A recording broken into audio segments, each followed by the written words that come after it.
Zdravíme vás opäť z Rakúska, kam nás to zavialo na ceste za spoznávaním doliny rieky Enns. V tejto časti vystúpime na Ripetek a Schober v rakúskom Štajersku. Ako typ na ubytovanie si predstavíme chaty Reiteralm.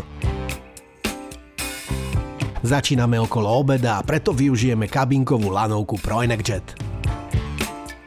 Sme v Štajersku, tesne pri hranici so Salzburskom. Gleiming a Reiteralm sú súčasťou širšej obce Schladming, ktorá je približne 350 km od Bratislavy, 400 km od Prahy alebo 220 km od Mníchova. Pohorie, do ktorého vstupujeme, sa volá Nízke Taury.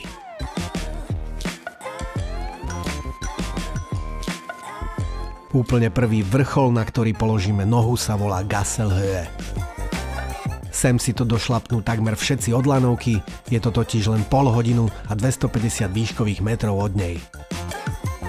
Lúčnatým chodníkom na vrchole Vetvy, ktorá je zároveň hranicou medzi Štajerskom a Salzburskom, pokračujeme až na Ripetek.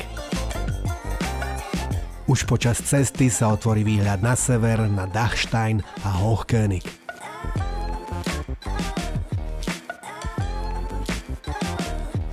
Ripetek a Schober sú susediace dvojtisícovky v podcelku Schladmingské Taury. Sú na konci jednej z mnohých vetiev vybiehajúcich z hlavného hrebeňa Nízkych Taur.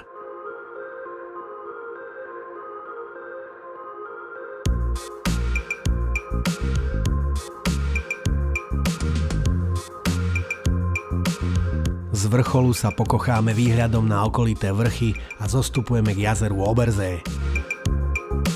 Odtiaľ to bude znovu strmo hore až na Schober. Celá turistika v tomto videu zaberie podľa map necelých 5 hodín a na 9-kilometrovej trase je treba prekonať 750 výškových metrov.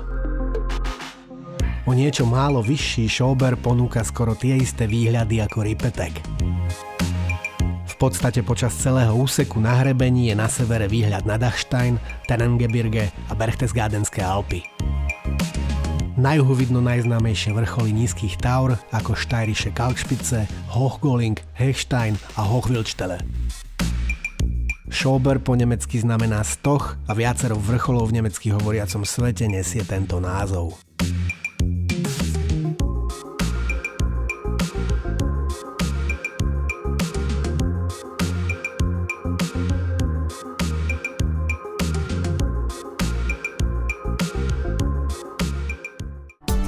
Z vrcholu zostupujeme k jazeru Spiegelsee.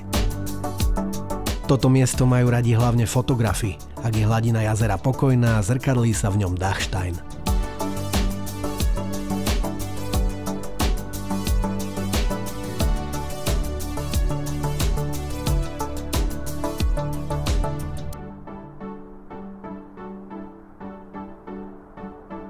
Ak máte dostatok času, môžete zísť k jazeru Untersee, na ktorom sa viete prerúčkovať na malej plti po jeho hladine. Od jazera zostúpime k Eiskarhütte, ktorá je po spoplatnenej ceste dostupná autom a je len o niečo málo nižšie ako horná stanica lanovky. Tesne pod týmto kopcom je aj naše ubytovanie, ktoré si v krátkosti predstavíme. Chalet Reiteralm je komplex apartmánov v obci Gleiming. Apartmány sú rôznych veľkostí, kde tento náš je až pre 8 osôb. Na prízemí je jedáleň, obývačka, kuchyňa a na poschodiach sú 3 izby a 3 kúpeľne. Na prvom poschodí je infrasauna a v záhrade je vonkajšie sedenie s možnosťou grilovania. Ubytovanie je ideálne pre 2 rodiny alebo väčšiu skupinu. Takisto sú k dispozícii menšie apartmány s 2 spálňami pre 4 až 5 osôb. Len 15 minút pešo alebo 2 minúty autom je dostupné prírodné kúpalisko v Pichl. K ubytovaniu je k dispozícii v lete karta výhod Sommercard. S ňou sa dajú bezplatne využiť lanovky, parkovanie a zľavy v okolí.